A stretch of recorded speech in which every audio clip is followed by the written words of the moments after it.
Good morning, Bucknutters. Welcome to the Bucknuts Morning 5 here on Friday, December 22nd, 2017. I am Dave Biddle, and I'm very happy to be joined by Jonah Booker. JBook, you are always stirring it up on the front row message board. You have the most lively thread by far on our board right now. It's up to 139 upvotes.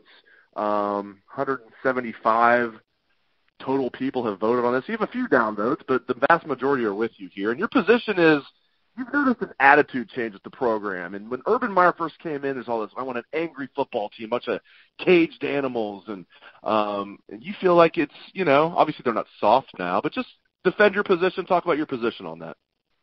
Yeah, I'm going to go ahead and defend my position. I know a lot of people don't agree with me, and that's fine. They don't have to agree with me. I really don't care. But I want to state my opinion regardless. The fact of the matter is, I think there is a gradual shift as far as the attitude. As you mentioned, when Urban Meyer first got here, you watched that ESPN training days, and what was he telling the players? He wants teams to tap out. He wants teams to fear Ohio State. He wants a team that is angry, and he wants a team that's playing like a bunch of caged animals on the football field. And I think there's been a slight dip in that type of mentality. I know a lot of people, on the board in the message, they wanted to blame JT Bear, and I'm not even saying that. I'm just saying that I think we're getting a little too nice as far as the program. You look at everything that's going on. You can't tell me, if you look at all of the NFL talent that's coming in and out of this program, that these guys are playing to their top potential. I mean, you can count probably on your hand the amount of times where this football program over the last several years has come out and played like their hair's on fire, considering the talent difference that we have on this football team. It's inexcusable for this team to consistently have that Jekyll and Hyde mentality that you've seen the last several years, undisciplined play as far as the penalties. And don't get me wrong, I actually think Ohio State should be giving Urban Meyer a contract extension as well as Larry Johnson and his assistants and try to lock these guys up long term to try to negate some of the negative recruiting and the whispers out there in the recruiting world. But I think we need to get this program back to the edge. And a lot of people don't like what I'm saying, but the fact of the matter is, these are Urban Meyer's words. What did he say this year for the reason that they wanted to bring Graciano out of the box? He wanted more emotions. This team wasn't emotional enough. Guys weren't having that fire in their eyes, so he wanted to bring Graciano out of the box to help jumpstart that. He's the one that said he wanted guys playing to the edge. I'm not sure if we've seen that edge. I think we can get it back, but I tell you what, this Cotton Bowl is really going to set the stage for what this team is going to be in 2018. And I don't necessarily, want to blame Urban Meyer for it. I think it's also falls a lot on the players and the type of personality that you have. JT's a cool, laid-back cat. We all saw the videos of him fired up with the speeches and everything. But if you look at that 2014 team, we had some dogs out there, Darren Lee, Michael Bennett, who else? You have Mike Thomas, Joey Bosa, Ezekiel Elliott. Those were guys that came in playing like their hair was on fire. They were emotional guys, and they were linchpins on that football team to drive the emotion. Dave, you can attest to this. How many times did you interview Darren Lee, and this guy consistently walked around with a chip on his shoulder? He consistently played up the disrespect card, and that team fed off that. I'm not sure if we're seeing that type of emotions.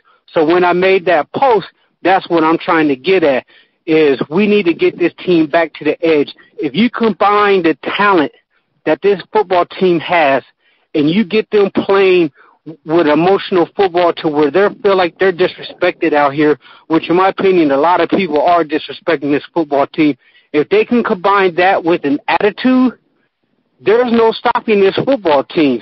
There's no worrying about Jekyll and Hyde type of football. It's you come out and you destroy teams like you should. When you get in the big game, you play to your best of your ability, not it's going to be a 50-50 chance if this team's even going to play their best football No, that's not the solution. Is play angry football, and if people don't like what I have to say, look at what the head coach is saying, because he has said it numerous times himself. You touched on the negative recruiting. Ohio State's getting negatively recruiting. There, people are saying that Larry Johnson was going to retire, and he had to come out on Twitter and, had a statement that saying, he's not retiring. He's a Buckeye for life. He has no plans of retiring in the near future. And then you have people now negatively recruiting Urban Meyer. On the flip side, you do not have Ohio State negatively recruiting anybody. According to Ohio State, Urban was asked about this. Now, maybe Ohio State sometimes does negatively recruit, but let's just take Urban at face value, that we all know Ohio State's getting negatively recruited against, and Ohio State's saying they do not negatively recruit. Now, I know some people are applauding Urban for that, saying that's great that you never mention another program. You never, you mention another coach. You just keep it all about Ohio State. My question for you, does this kind of play into your point, though, that Ohio State's getting too nice?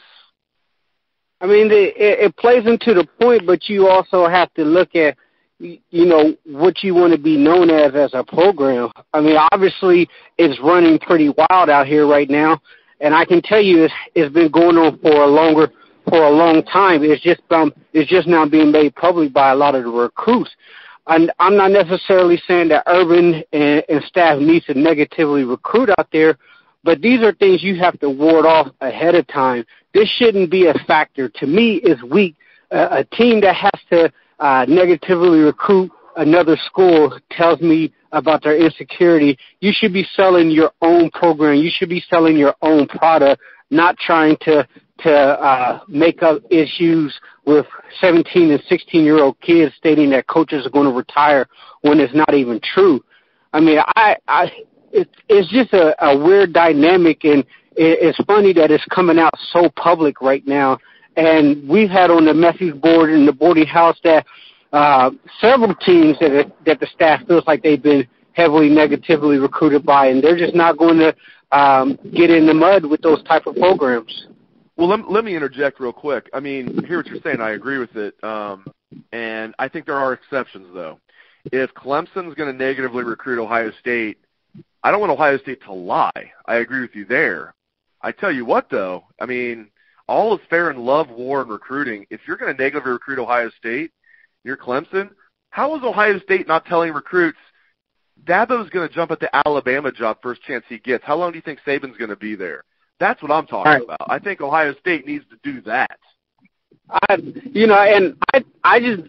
agree to an extent with you. I don't think they should lie, but you should be able to, point out the obvious to people, similar to what Dabo truly believes that Urban is on the back nine of his career. Now, we all, as Buckeye fans, if we can get Urban to 10 years, to me, that is a win-win situation. But as far as, just sitting there taking the punches from the negative recruiting, I mean, come on, you guys got to fight back a little bit here. I'm not necessarily saying you have to lie, but just don't sit there and take the punches, because obviously it's working. And the thing is, Dave, is teams are going to continue to use this. If they saw that it worked for Dabo, they see that it may work for James Franklin, teams are going to jump in the mud, and it's going to be a year in and year out type of situation. Now, I can tell you this. They were doing the same thing to Nick Saban a few years ago. And what did Nick Saban do? He went to the podium. He put his Coke bottle up there on the stage, on the podium like he always does. And the guy laid into the media, and he sent a loud message to all the other opposing coaches out there that he is not retiring. And you saw that fire from Nick Saban when people were saying he's going to be retiring or he was going to take the Texas job. And he openly said he's being negative recruited, and he went out to the public and he went on the tirade. And I'm not saying that's something that Urban Meyer is going to do, but you saw it from Nick Saban in Alabama. I want to switch gears. I mean, there's a lot of negative vibes right now of losing out on Jackson Carman, and people might be upset about Emory Jones, although if you're upset about Emory Jones, watch Matthew Baldwin's tape and get back with me. Upset about Brenton Cox. That's the one I get the most, by the way, is Brenton Cox. And Jackson Carman to an extent. Jackson Carman talent, I mean, we know he could turn into a great player. But we also know there's a lot of people close to the situation that think he's a knucklehead. So I get all the negative vibes the way they didn't close strong. But I want to talk about the fact that, at least in my opinion, I love this class. It's a tremendous class. And I know they're not done yet. They might get Tyreek Smith and Jason Owe and some other guys in this class. But just look at the 21 kids that they signed 2 days ago, JBook. I mean, am I being too sunshine and roses here? I mean, I love this class. No, I'm 100% on board with you. I totally love where this team is at right now. And as far as recruiting, you can't be happier. Obviously, you wanted those tail-end guys there that they missed out on. But the main thing is focus on the talent that you got coming in. And it's an absolutely star-studded class. I truly believe in my mind that this class that's coming in is going to be the backbone of our program that's going to get us into another national title game. And the thing that I really love is you have some dynamic playmakers on both sides of the football. I'm really excited about Master Teague and Brian Snead, the running backs. I had somebody, a football guy, tell me that Snead reminds him of Dalvin Cook. He's going to bring that type of game to Columbus. And then you put that with a sledgehammer like Master Teague, who they think could be a 500 squad guy that can run between the tackles, get you those tough yards. He's going to be your traditional big back that you've seen at Ohio State over the years. And then you pair that with Cameron Babb. And then and Rucker, oh my goodness, and then Baldwin, I love the way he's playing with as far as his arm. And the thing that Ohio State has struggled with recently is the defensive tackle recruiting, and they absolutely hit a home run there. I think Taron Vincent could be a guy that's in a rotation early, similar to how you saw Bosa and Chase Young getting some reps. I think he's that good. And then you pair him with the Idaho kid and Antoine Jackson, that's a heck of a deep tackle haul. They still have a little bit more work to do before the next February signing day. But as a Buckeye fan, and any Buckeye fans out there that are discouraged, this is a truly tremendous and special class. Look at the average star ranking with 24/7 Sports. It's not even close. That tells you what type of top-end talent is coming in here. And the guy that I think may be a superstar in the waiting is Sevyn Banks. I think that kid is going to be special. He had the potential to be a top 10 cornerback if he didn't blow his knee out. And if you watch his tape, tremendous footwork. You can't teach his size. He's coming into the door at 6'6", 185. He's already a big corner. So that's a plus on his side. I just think that this class, top to bottom, is tremendous. They just got to lock up a couple of defensive ends, and I'm happy with it. Very well said. Before I let you go, it's fun to say this. We're 1 week away from Ohio State-USC. In our lifetimes, Ohio State has not beaten USC. Let's hope that changes. The Buckeyes have lost 7 straight games against USC. Of course, none of those games have involved Urban Meyer or Clay Helton. Buckeyes 7.5-point favorites.